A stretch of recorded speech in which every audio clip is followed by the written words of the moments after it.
Kami dari Komisi Pasutri kembali ingin mengajak kalian untuk join bersama dalam ceramah berseri tentang kebohongan pernikahan dengan tema Lies That Will Destroy Your Marriage. Ceramah akan membahas hal-hal yang penting dan berguna bagi kehidupan pernikahan kita, baik yang baru menikah maupun yang sudah lama menikah. Jangan lupa bergabung bersama kami dalam ceramah ini. See you soon!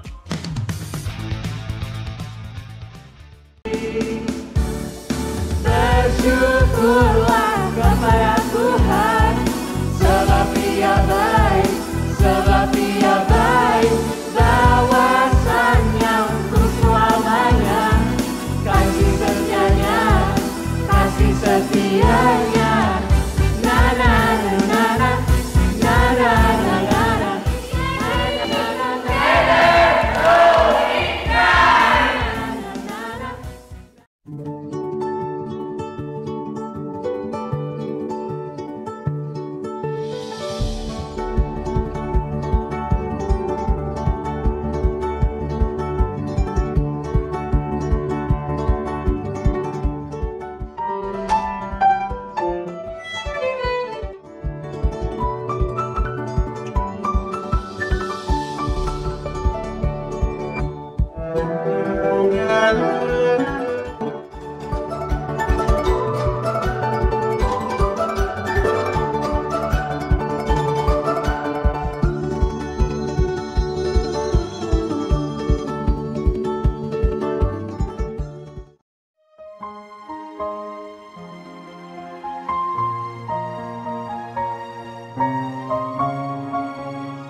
Pasutri kembali ingin mengajak kalian untuk join bersama dalam ceramah berseri tentang kebohongan pernikahan dengan tema Lies That Will Destroy Your Marriage.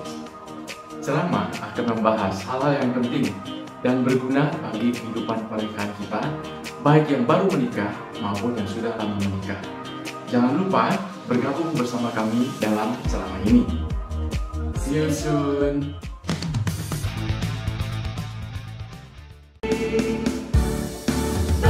Bersyukurlah kepada Tuhan, sebab Dia baik, sebab Dia baik.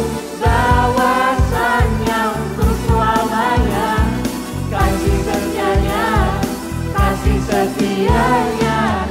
Na na na na na, na na na na na.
kembali ingin mengajak kalian untuk join bersama dalam ceramah berseri tentang kebohongan pernikahan dengan tema Lies That Will Destroy Your Marriage. Ceramah akan membahas hal-hal yang penting dan berguna bagi kehidupan pernikahan kita, baik yang baru menikah maupun yang sudah lama menikah. Jangan lupa bergabung bersama kami dalam ceramah ini. See you soon!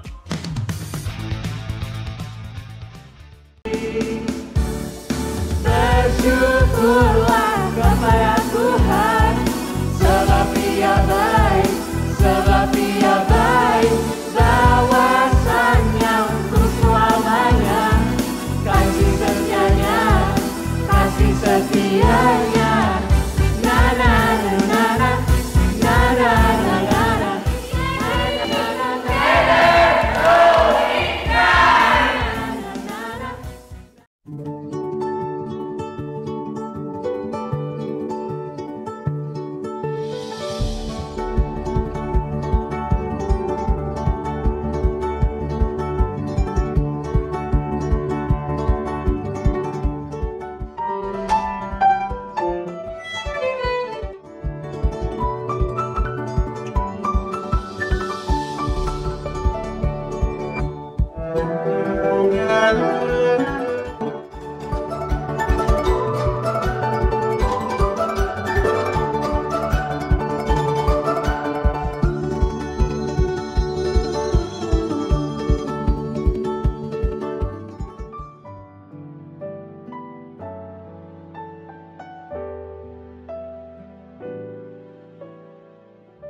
Shalom Bapak Ibu, bersyukur kita berjumpa kembali. Satu anugerah besar kita boleh beribadah bersama pada malam ini. Setelah melewati 2 kali gelombang pandemi, kita diliputi badai kecemasan, kekhawatiran, badai duka, dan kondisi yang tidak menentu. Adakah hati kita masih tertuju kepada Tuhan? Adakah aku masih rindu menikmati kehadiran Tuhan? Mari kita merenungkannya dalam pujian ini. Pujilah aku Tuhan.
Dan keselamatanku, kota bentengku, aku tidak akan goyah.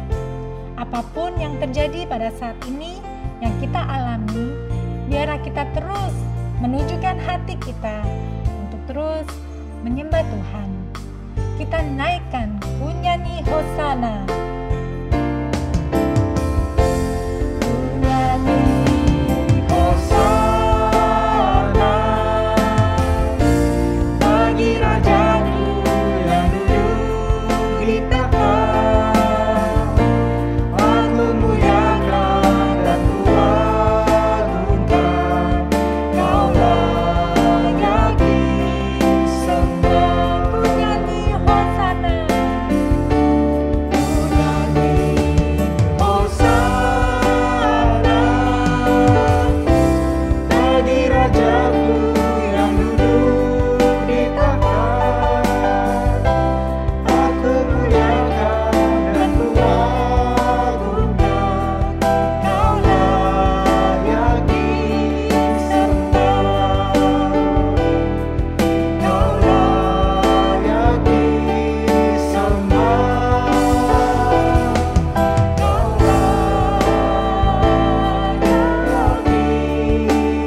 bersyukur karena kami punya Engkau Allah kekuatan kami.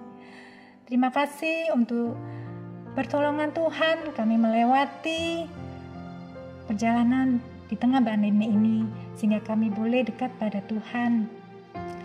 Tuhan, saat ini Engkau memurnikan, menyucikan kami yang akan menaikkan doa-doa syafaat. Kami terus mau memuji dan mendengar firman-Mu.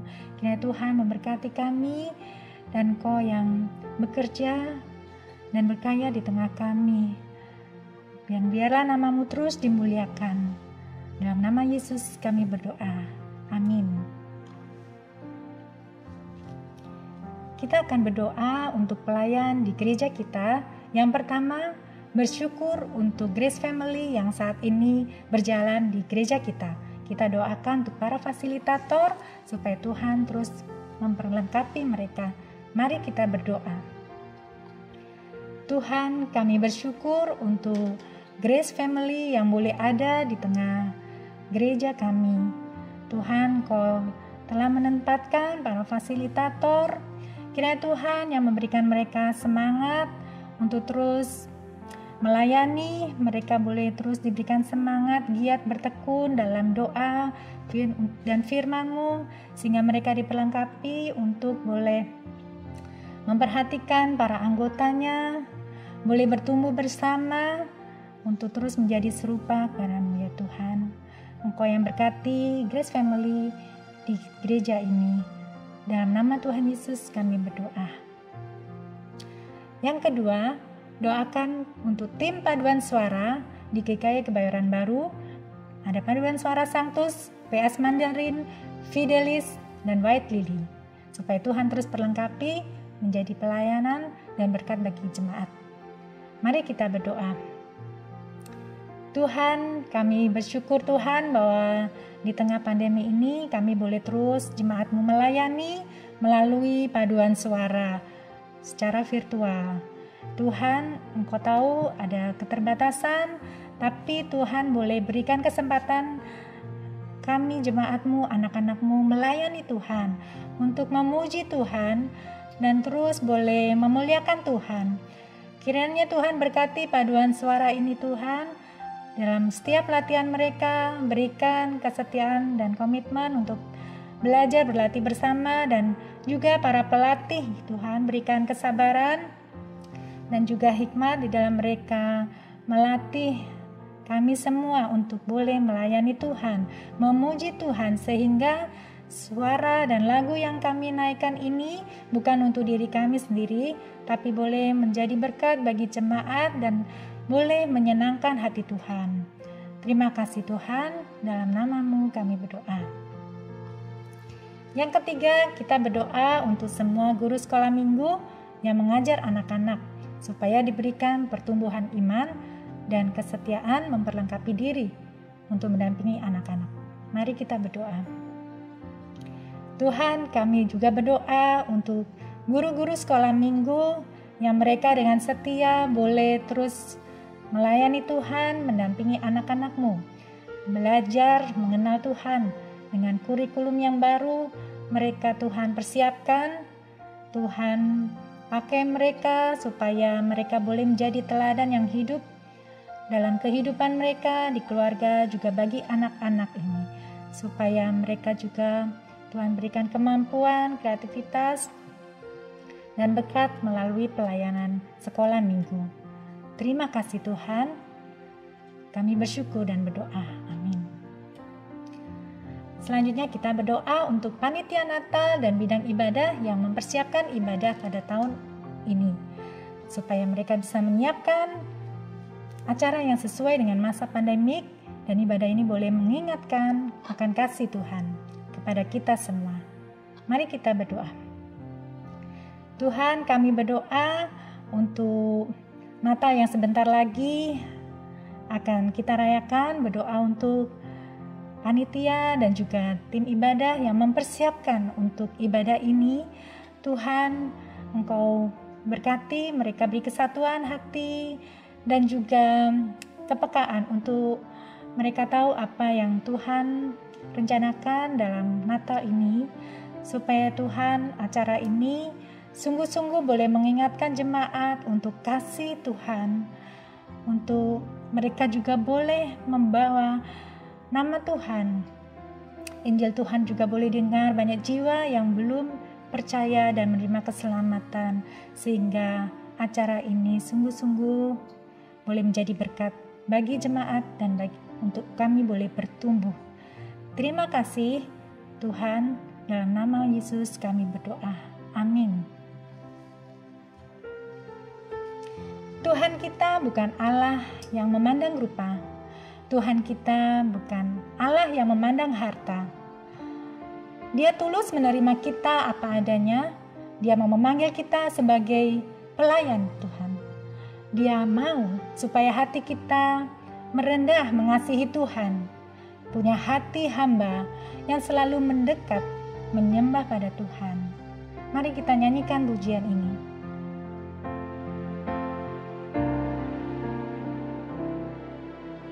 Ku tak dapat lupakan kebaikan yang ku terima,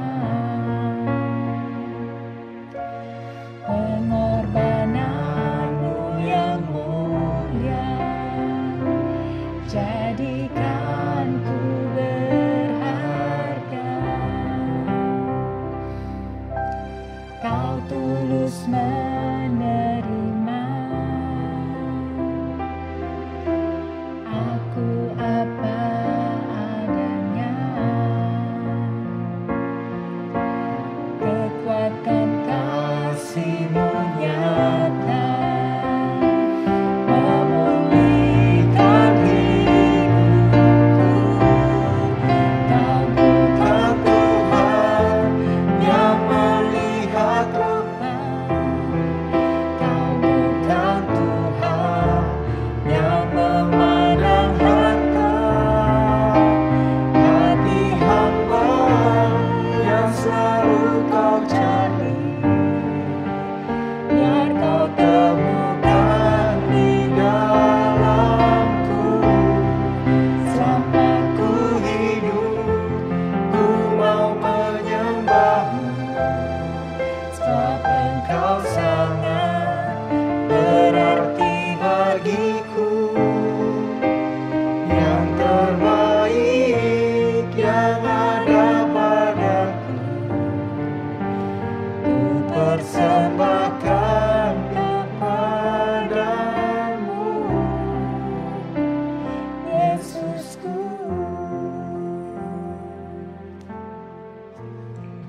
Selanjutnya kita akan berdoa untuk jemaat.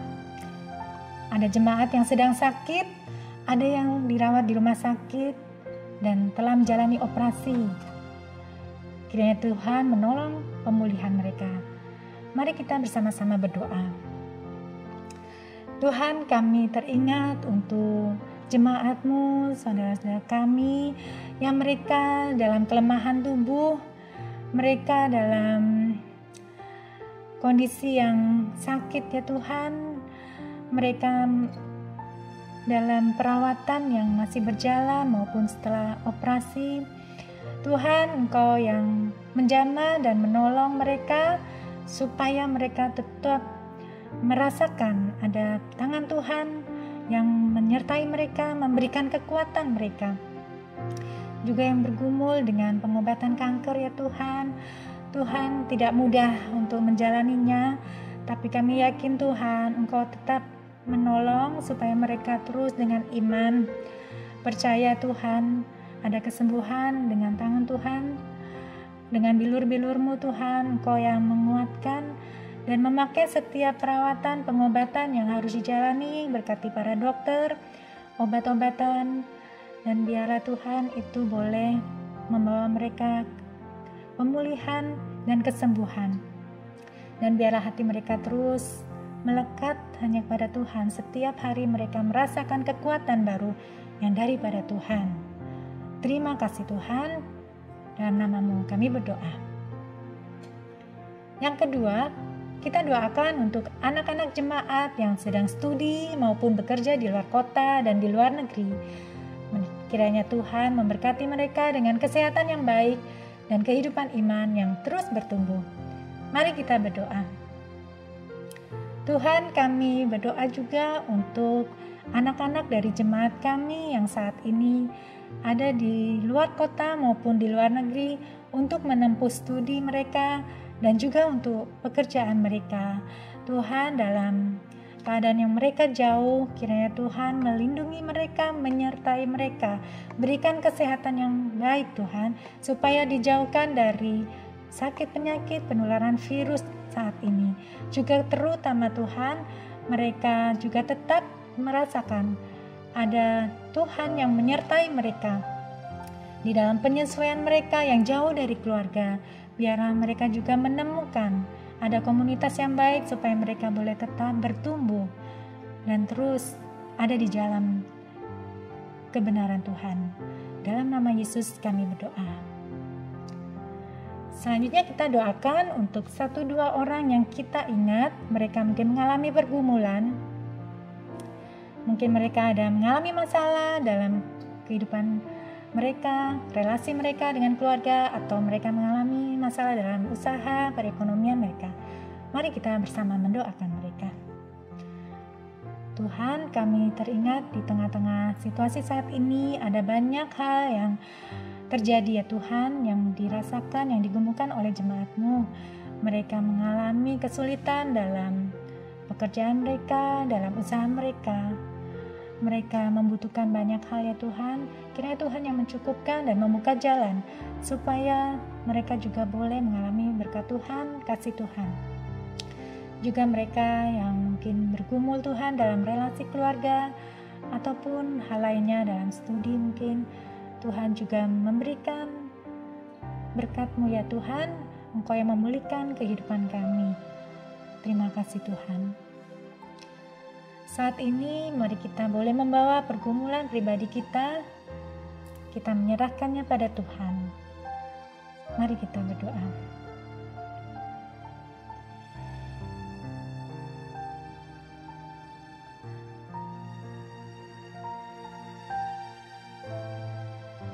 Ya Tuhan, Engkau yang mengetahui apa yang kami rasakan,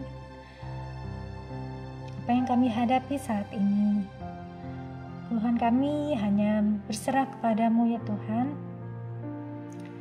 Biarlah kami mampu untuk terus menjalaninya karena kami percaya tangan Tuhan, Engkau yang punya rencana akan hidup kami. Dan biarlah Tuhan pakai kami terus untuk menjadi alat Tuhan, untuk menjadi berkat bagi siapapun dan dimanapun kami berada. Kami berseru dan berdoa hanya di dalam nama Tuhan Yesus, Juru Selamat kami yang hidup. Amin. Untuk menyambut firman Tuhan, kita menyanyikan lagu Ref Hati Hamba. Kita mengingat bahwa hati kita terus mau datang kepada Tuhan. Kita punya hati hamba yang terus mau belajar mengenal Dia, apa yang Dia suka, yang Dia tidak suka, supaya hati kita terus boleh memberikan yang terbaik bagi kita, mempersembahkan hidup kita hanya kepada Tuhan. Kau bukan Tuhan yang melihat rupa, Kau bukan Tuhan yang memandang harta. Hati hamba yang selalu Kau cari, biar Kau temukan di dalamku. Selama ku hidup, ku mau menyembah-Mu. Sebab Engkau sangat berarti bagiku. Yang terbaik yang ada padaku, ku persembahkan kepadamu, Yesusku. Firman Tuhan akan disampaikan ke Itan. Shalom Bapak Ibu. Kita akan bersama merenungkan sebagian dari firman Tuhan dengan tema When Ministry Lack Devotion. Mari kita bersama berdoa. Tuhan, tolong tenangkan hati kami sehingga kami dapat berpusat dan memusatkan perhatian kami kepada perenungan firman-Mu. Mohon Roh Kudus yang menolong kami. Di dalam nama Tuhan Yesus kami berdoa. Amin. Berbicara tentang ministry atau pelayanan, umumnya kita berbicara tentang kegiatan yang kita lakukan sesuai dengan jabatan pelayanan. Sekarang saudara melayani di bidang apa? Di bagian apa? Sebagai usher, worship leader, pemimpin kelompok kecil, apakah saudara majelis, pengurus komisi, pengurus bidang, pembinaan, pemerhati, PI, diakonia, sarpras, dan seterusnya. What is ministry? Ketika hal ini diajukan, kita akan menuai berbagai definisi. Ministry is serving. Pelayanan adalah melayani Kristus apapun yang terjadi, apapun yang kita hadapi. Pelayanan adalah meninggalkan jejak untuk diikuti oleh generasi berikut. Segala sesuatu yang kita kerjakan yang memberikan dampak pada orang lain.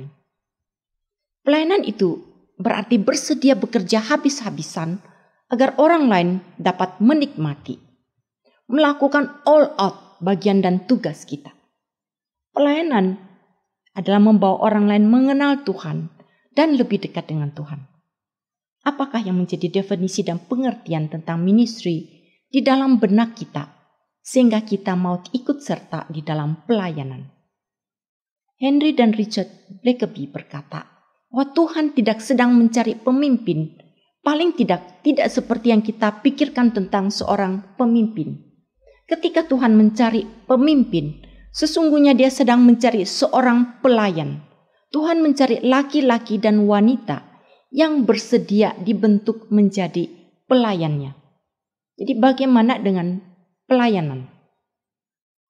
Dave Early menuliskan bahwa pelayanan ketika sang pelayan mengatakan bahwa kehendak dia itu sepenuhnya ditundukkan kepada kehendak Tuhannya. Seringkali keinginan kita, kemauan kita di dalam pelayanan itu kita dapat tundukkan dan kita takluk kepada Tuhan selama kehendak Tuhan itu seperti apa yang saya inginkan.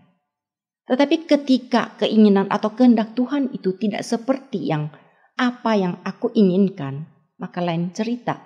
Saya bisa menjadi marah, menarik diri, merengut. Hal ini berbeda dengan mindset yang Tuhan cari. Mindset yang Tuhan mau bentuk dalam diri orang yang Dia cari untuk menjadi seorang pelayan. Seperti yang dituliskan oleh Dave Early, dia mengatakan sang pelayan itu akan berkata, I serve where he wants. I serve when he wants. I serve who he wants. I serve only if he wants. I serve him no matter what. Jadi segala bentuk dan apapun yang dilakukan itu sesuai dengan cara, waktu Tuhan. When ministry lack devotion, mungkinkah terjadi? Mungkin sekali.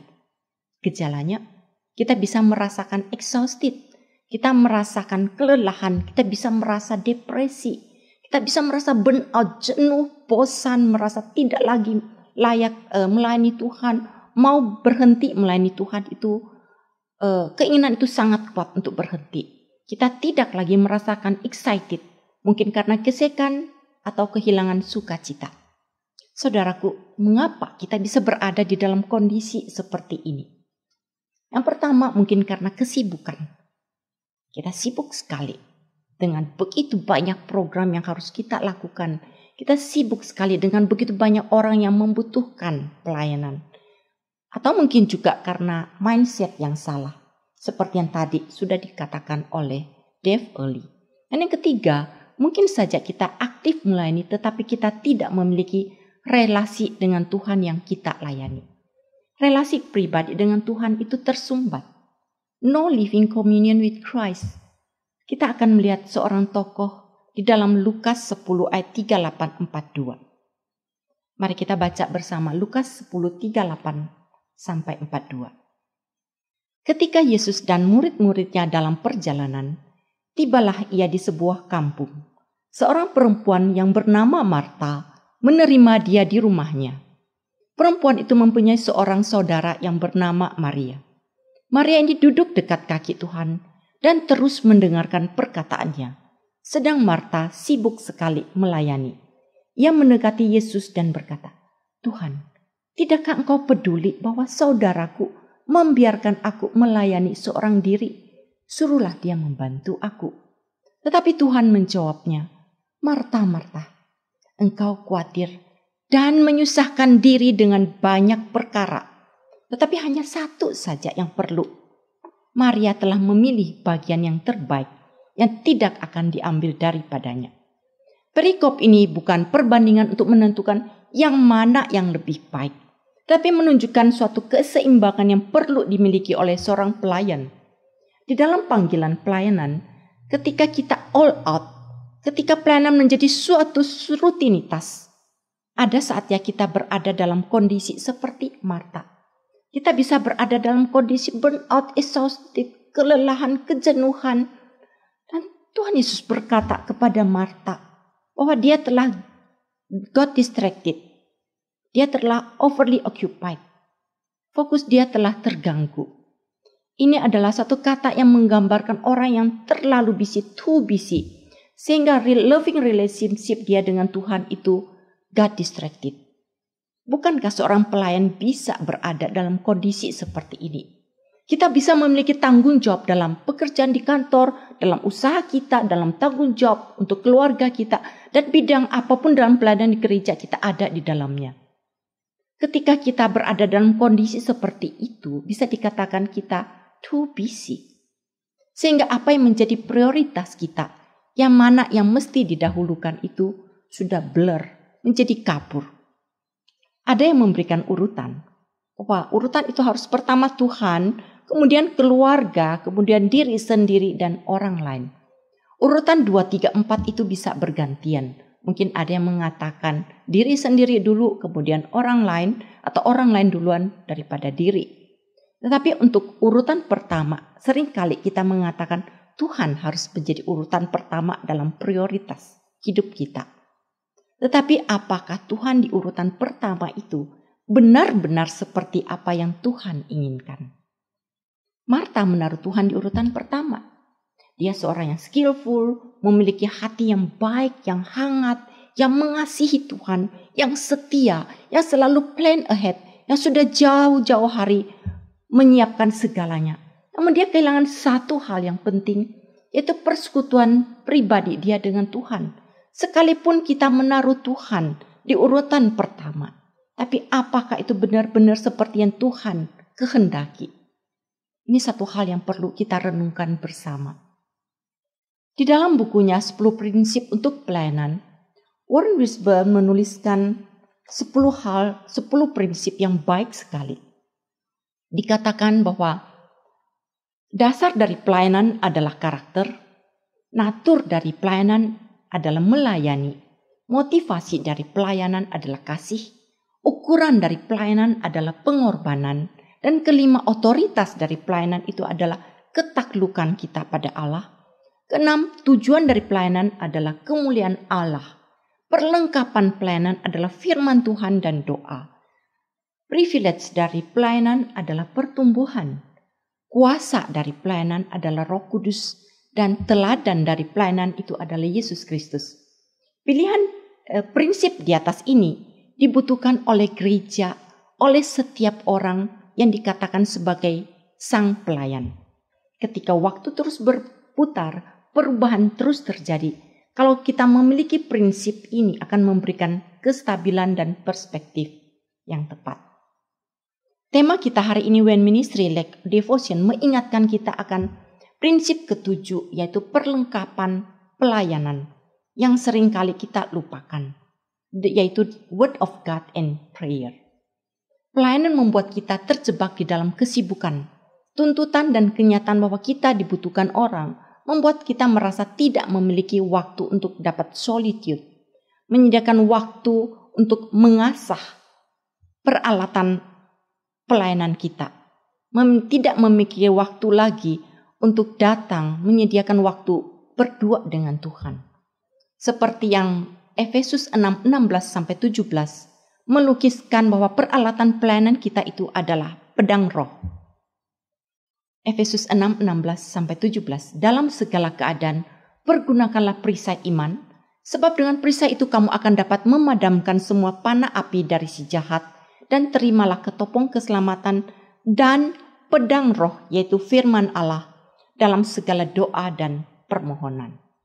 Berdoa setiap waktu dalam roh dan berjaga.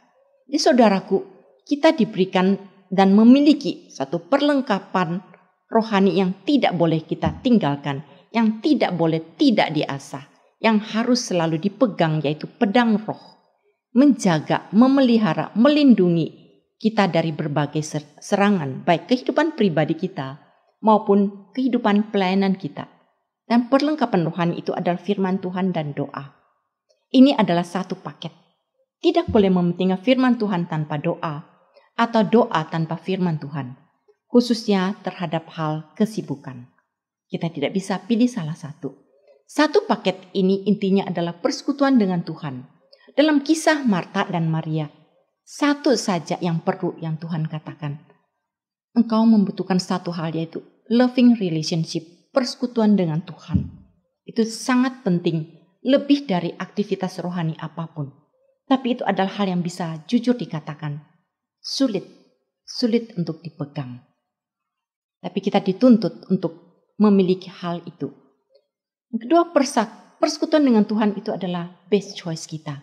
Persekutuan dengan Tuhan itu memberikan dampak abadi, yaitu lasting impact yang tidak akan diambil daripadanya. Sesungguhnya yang kita perlukan adalah dampak abadi di dalam hidup kita. Tuhan Yesus mengajarkan dan menghidupi bahwa menjaga waktu personal devotion dalam doa firman, persekutuan dengan Allah itu dapat memberikan dampak eternal dalam kehidupan seseorang. Dan sang pelayan tidak boleh menggantikan paket firman Tuhan dan doa ini dengan apapun, karena hal itu akan mempengaruhi pelayanannya. Siapa diri kita? Mempengaruhi apa yang kita lakukan. Karena yang di luar itu mengalir dari dalam. Kita bisa sibuk, kita bisa exhausted dan kecapean. Tapi ketika kita memelihara apa yang ada di dalam, loving relationship dengan Tuhan, itu menjadi sumber yang akan memancar keluar. Ministry itu more than knowledge and skill. It's relationship with the one that we serve. Pelayanan lebih dari pemahaman, pengetahuan atau keterampilan. Tetapi itu adalah suatu relasi, loving relationship dengan Allah kita. Saudaraku, ketika kita melakukan suatu pelayanan untuk Tuhan, kita ingat bahwa pelayanan itu bukan hanya apa yang kita lakukan, what we do, how we do. Bagaimana kita melakukan sesuatu, tetapi who we are, siapa pelayan itu. Tidak sekedar apa yang kita lakukan, tetapi bagaimana kita melakukan, tidak melebihi dari pentingnya siapa kita sebagai pelayan. Beberapa waktu yang lalu dalam webinar yang diadakan oleh Komisi Wanita Sinode untuk para aktivis dalam Komisi Wanita yang ada di lingkungan GKY. Temanya spiritual seorang pelayan di masa digital. Di masa digital di mana gadget merupakan satu hal yang tidak dapat kita tinggalkan dan bisa dikatakan melekat dengan kita 24 jam 7 hari. Sehingga hal itu mendatangkan banyak hal positif, karena itu sangat efektif di dalam pelayanan, juga sangat efisien, tapi juga memberikan satu dampak atau suatu warning, suatu bahaya yang luar biasa. Menyeramkan. Kenapa? Karena itu merenggut kita dari loving relationship dengan Tuhan. Dari kita yang harus mengasah perlengkapan rohani kita. Setelah webinar itu, kami merasa itu sangat diberkati. Dan banyak tips yang diberikan. Dan juga banyak ibu-ibu yang mulai melakukan satu perbaikan, perombakan di dalam kehidupan spiritual. Salah satunya Ada yang berkata bahwa ketika dia remaja, moto dia adalah no Bible, no breakfast. Bagi seorang remaja pemuda itu bisa dilakukan. Tetapi bagi seorang wanita, seorang ibu rumah tangga, itu sulit. Karena begitu buka mata, begitu banyak hal yang harus diatur, makanan yang harus disediakan, dan serentetan tugas-tugas lain yang harus dilakukan. Tetapi moto itu menjadi apa? No Bible, no gadgets. Saya tidak akan memegang gadget, khususnya WA, handphone, dan lain sebagainya sebelum saya datang kepada Tuhan. Saya bisa melakukan sesuatu yang harus saya lakukan sebagai seorang ibu rumah tangga, tetapi saya tidak akan menyentuh sesuatu yang akan menarik perhatian saya dari Tuhan sebelum saya bertemu dengan Tuhan, menjalin loving relationship with my God. Bapak, Ibu, Saudara, biarlah kita minta Tuhan menolong kita sebagai seorang murid, sebagai seorang pelayan. Biarlah kita tetap memelihara suatu api yang terus berkobar dalam diri kita, menjalin loving relationship dengan Tuhan. Kita berdoa. Bapa kami di dalam surga, kami mengucap syukur. Sekali lagi Engkau menyapa kami, mengingatkan kami bahwa kami bisa begitu sibuk dan begitu aktif melayani. Tetapi seringkali kami bisa merasa kering dan burn out karena kami telah kehilangan suatu hal yang penting, satu unsur perlengkapan rohani kami, yaitu relasi kami dengan Engkau, solitude dengan Engkau secara pribadi dalam firman dan doa. Seringkali kami merasa ini hal yang sepele, tetapi justru ini menjadi dasar yang menentukan apakah kami terus dapat melayani seperti yang Engkau kehendaki atau melayani untuk memuaskan keinginan pribadi kami. Biarlah Tuhan Engkau tolong setiap kami sungguh-sungguh diperbaharui. Di dalam nama Tuhan Yesus kami berdoa. Amin. Bapak, Ibu, Saudara kekasih, persekutuan doa kita sampai di sini. Tuhan Yesus memberkati.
Hai. Kami dari Komisi Pasutri kembali ingin mengajak kalian untuk join bersama dalam ceramah berseri tentang kebohongan pernikahan dengan tema Lies That Will Destroy Your Marriage. Ceramah akan membahas hal-hal yang penting dan berguna bagi kehidupan pernikahan kita, baik yang baru menikah maupun yang sudah lama menikah. Jangan lupa bergabung bersama kami dalam ceramah ini. See you soon.